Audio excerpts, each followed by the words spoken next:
కొత్త స్కీమ్ లేదు, మెరుపులు లేవు, తేలిపోయిన వైసీపీ మేనిఫెస్టో. వైసీపీ మేనిఫెస్టో చూసి క్యాడర్ తీవ్ర అసంతృప్తి వ్యక్తం చేసింది.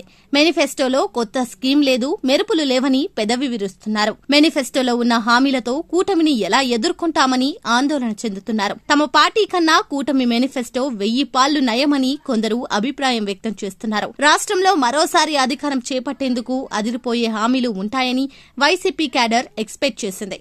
శ్రేణుల ఆశలపై వైసీపీ అధినేత సీఎం జగన్ నీళ్లు చల్లారు. మేనిఫెస్టోలో ప్రధాన అంశాలు లేకపోవడంతో శ్రేణుల్లో జోరుగా చర్చ జరుగుతుంది. కొత్త పథకాలు, జనాలను ఆకర్షించే పథకాలు లేకపోవడంపై క్యాడర్లో నిర్వేదం నెలకొంది.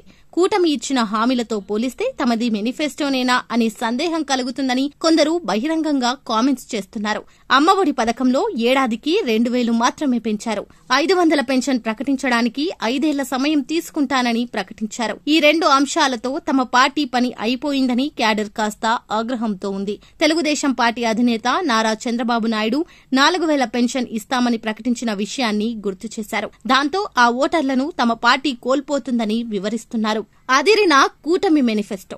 కూటమి మేనిఫెస్టోలో 50 ఏళ్లు వచ్చిన తర్వాత పెన్షన్ ఇస్తామని ప్రకటించింది. దివ్యాంగులకు 6000 అందజేస్తామని స్పష్టం చేసింది. ఆ 2 ప్రకటనలు బాగున్నాయని వైసీపీ ఫ్యాన్స్ అభిప్రాయపడ్డారు. తమ పార్టీ మాత్రం సోసోగా మేనిఫెస్టో రూపొందించినట్టు ఉందని మండిపడ్డారు. 3 రాజధానులపై హైకోర్టు మొట్టికాయలు వేసినప్పటికీ మళ్లీ నిర్మిస్తామని ప్రకటించడంపై కాస్త గుర్రుగా ఉన్నారు.